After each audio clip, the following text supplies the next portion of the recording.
Thank you. Other than my family, who is here with me today, I have had 3 real passions in my life for over 4 decades. Skiing, the practice of law as a trial lawyer, and Shotokan karate. I'm sure with gratitude my family is going to thank me for not spending much time talking about them today. And I'm not going to say much about skiing either. But what I do have to say about the practice of law as a trial lawyer and the practice of Shotokan karate applies to my family, skiing, and just about everything else in my life. And I hope some of what I'm going to say about trying cases and practicing karate will resonate for you too. I started training in Shotokan karate shortly after I became a lawyer in the early 1970s. Both have been intertwined in my life in a sort of wonderful symbiosis since then. That probably shouldn't have come as a surprise to me, because both are really about the same things. Conflict resolution through persuasion of different sorts. And both are about a particular kind of practice. Focused, consistent, dedicated practice with something more that I'm going to talk about in a few moments. And both require mentors, instructors, coaches, to keep one on the right path. And I've been blessed with great mentors and instructors. The Japanese word for focus in the Shotokan style of karate is kime. It is said, and I believe this, that there is no true karate without kime. In a physical description, kime is the instantaneous contraction of certain muscles in the body for a nanosecond in delivering a powerful technique. That's only the physical manifestation of it in words. But for those who practice karate, it's a visceral experience. It's felt in the body. And those who know it can see it in others. Bruce Lee, kime. Ralph Macchio in The Karate Kid, no kime. The word kime is derived from another Japanese word, kimeru. It's a verb that means to decide. In kumite, or sparring, when a fighter delivers a powerful technique with kime and proper distance and timing, it is said to be kime waza, decisive technique, finishing blow. From a physical point of view, the aim is iken hisatsu, which means to kill with one blow. And no, we don't kill each other in training. That would take all the fun out of it. Instead, through years of proper training, we learn to deliver techniques with kime, with proper distance and timing, that stop just short of a lethal target. But this focus, in a physical sense, is only part of focus in the martial arts. And it's only part of the focus I want to discuss with you this afternoon. Focus in the martial arts and in the practice of law as a trial lawyer consists of a deliberate mental method, a deliberate attitude, as well as a visceral experience.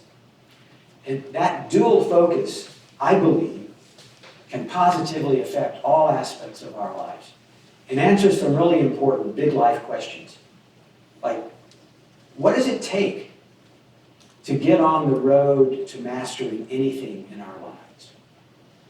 And how do we find the path and then stay on it? And what does focus in the martial arts have to do with these questions? First, what do I mean by a road to mastery? I mean that it's literally a path, not a destination.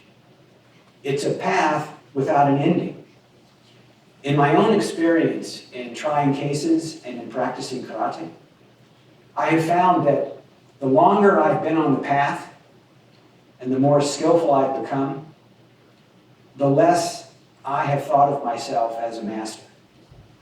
And yet, ironically, the more content I have felt. A little side story.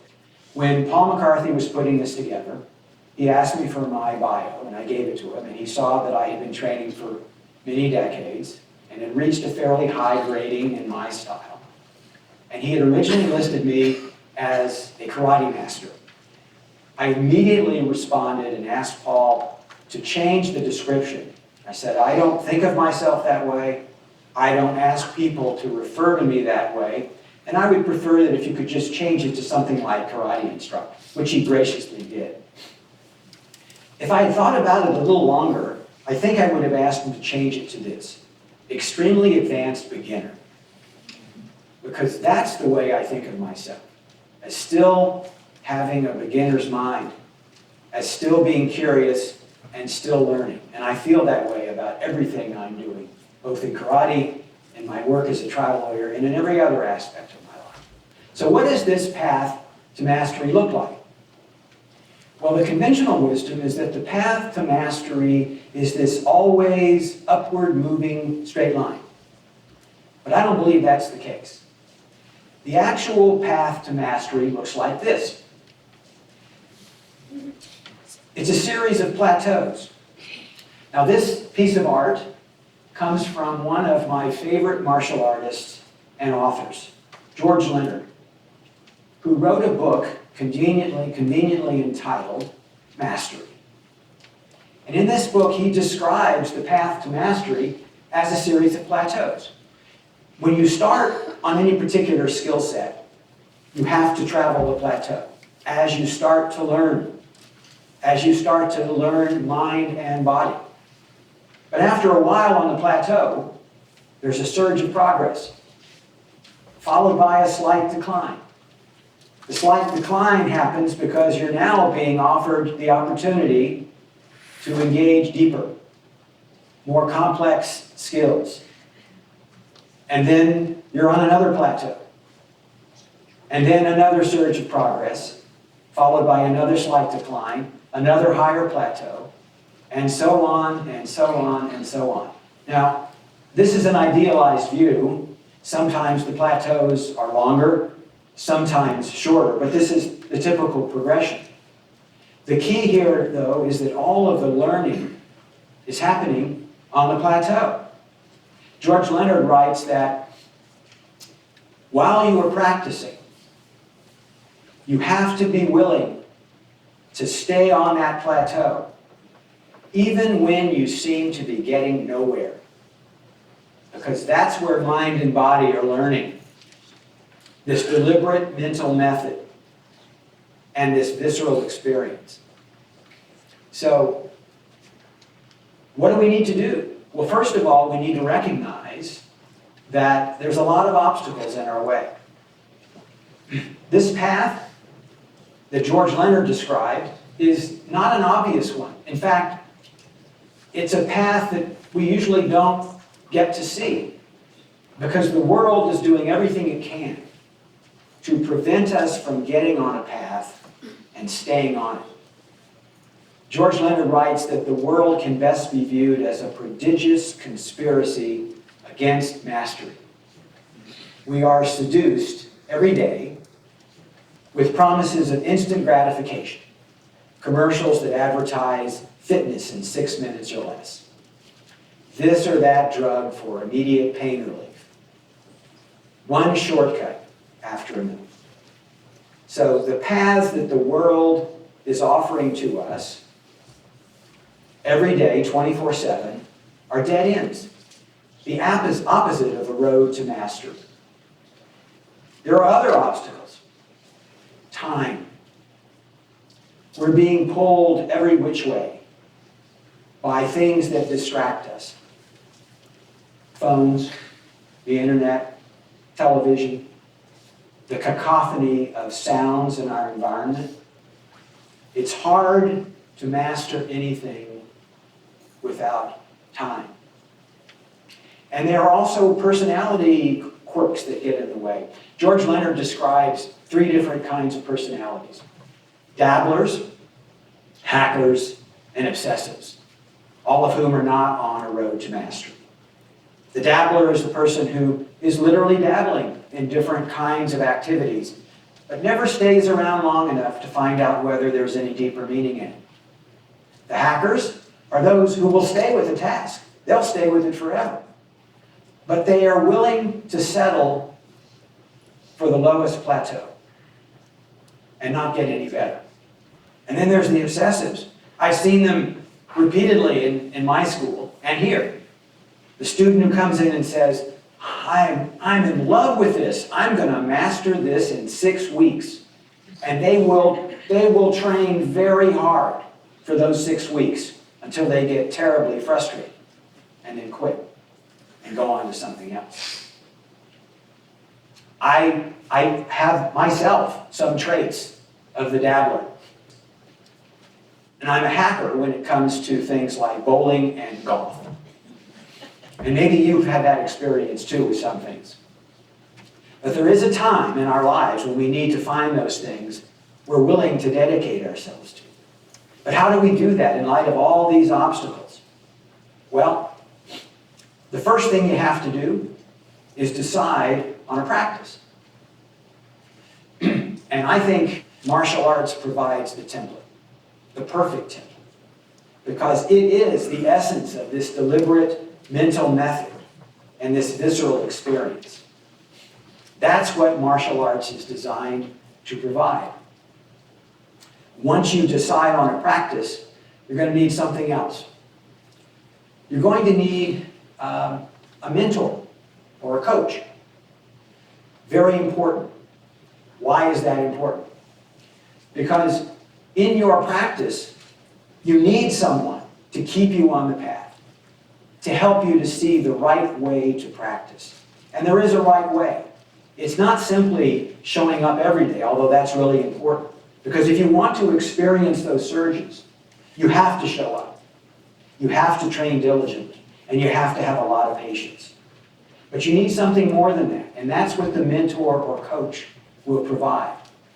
The coach will teach you to train in a perfect way, what I call perfect practice. You know, the conventional meme is practice makes perfect. But that's not true. Practice simply makes permanent. Only perfect practice makes perfect. When you have the right coach or the right mentor, they will help you to remove the imperfections from what it is you're doing. And the closer you get to perfection is the more times you remove imperfection. Now, I know what you might be saying, well, what's he talking about? No one's perfect, so there is no such thing as perfect practice. Absolutely true. Perfect practice is the aspiration. It's the challenge. It's part of the reason that the path is never ending. Another of my favorite martial artists and authors and psychoanalyst, Richard Strauss Heckler, wrote in one of his books, "In the heat of the game, we play to the level of our practice. But we want to play at a very high level. And if you wish to do that, you need to have a mentor or instructor to help you to see the right path, to see the flaws that you may not see, to keep you moving in the right direction despite all the obstacles. You're going to need one more thing. Grit. What Professor Angela Duckworth describes in her book of the same name as a combination of passion and perseverance. You're going to need grit because as you move along your path, you're going to be challenged in a lot of ways. And not simply by the skill set which you're continuing to strive to deepen. Life itself poses challenges. But the mental method of the martial arts and the visceral experience that you get from it, I believe helps you to get through very, very serious challenges. Some that I've faced myself in my life, and some of which I'm sure all of you will face. But it's also this grit that will help you in your practice to accept failure. Even sometimes looking like a fool as you deepen your engagement. you'll learn that, as I have, that failure is not the opposite of success. It's part of success. I had a professor one time who said, if you knew you were going to succeed on the 10th time, every time you failed, you wouldn't view that as something negative. You would say, only one more step to getting to progress, to getting to success. And that's the attitude that I think grit delivers to us. The martial art expression for grit is 7 times down, 8 times up. You're also going to want to have an intention, a mental visualization of what you wish to be in your practice, whatever it may be. When you decide on your practice, it doesn't have to be a martial art. It could be anything you choose. It could be dance or yoga or knitting or a personal or family relationship, or it could be a career choice. But whatever you choose, it should be something that you're passionate about, something you love to practice. Now, easier said than done. You may not even know what your passion is yet, but you probably have some interest. Deepen your interest through practice. And then through that deeper engagement, passion may come. And then build your life around your passions. If you build your life around your passions, the priorities in your life will give you the time you need to practice in the right way. And in that singular intention, that mental visualization of what you wish to become, I think it's also important to have some intermediate goals or steps along the way. Because having that singular ultimate intention is so far out there, because the path is so long, that sometimes it can be very difficult, even with a mentor, even with grit, to continue. But if you have an intermediate goal, maybe it's easier. And I think the intermediate goal is to test yourself. In our school and in many martial arts schools, we test students every 3 to 6 months as they improve their skills and move through the ranks. Knowing that you're going to be tested 3 to 6 months in the future, I promise you can do wonders to improve focus and your practice. So, what does it take to get on the road to mastery? In my view, make a decision. Kimeru.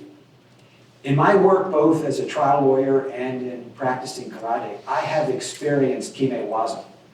They show up in different ways. It's a war in both senses, but in the practice of law, without blood. I tried to come up with a case in which I could describe for you what kimewaza looks like in a trial.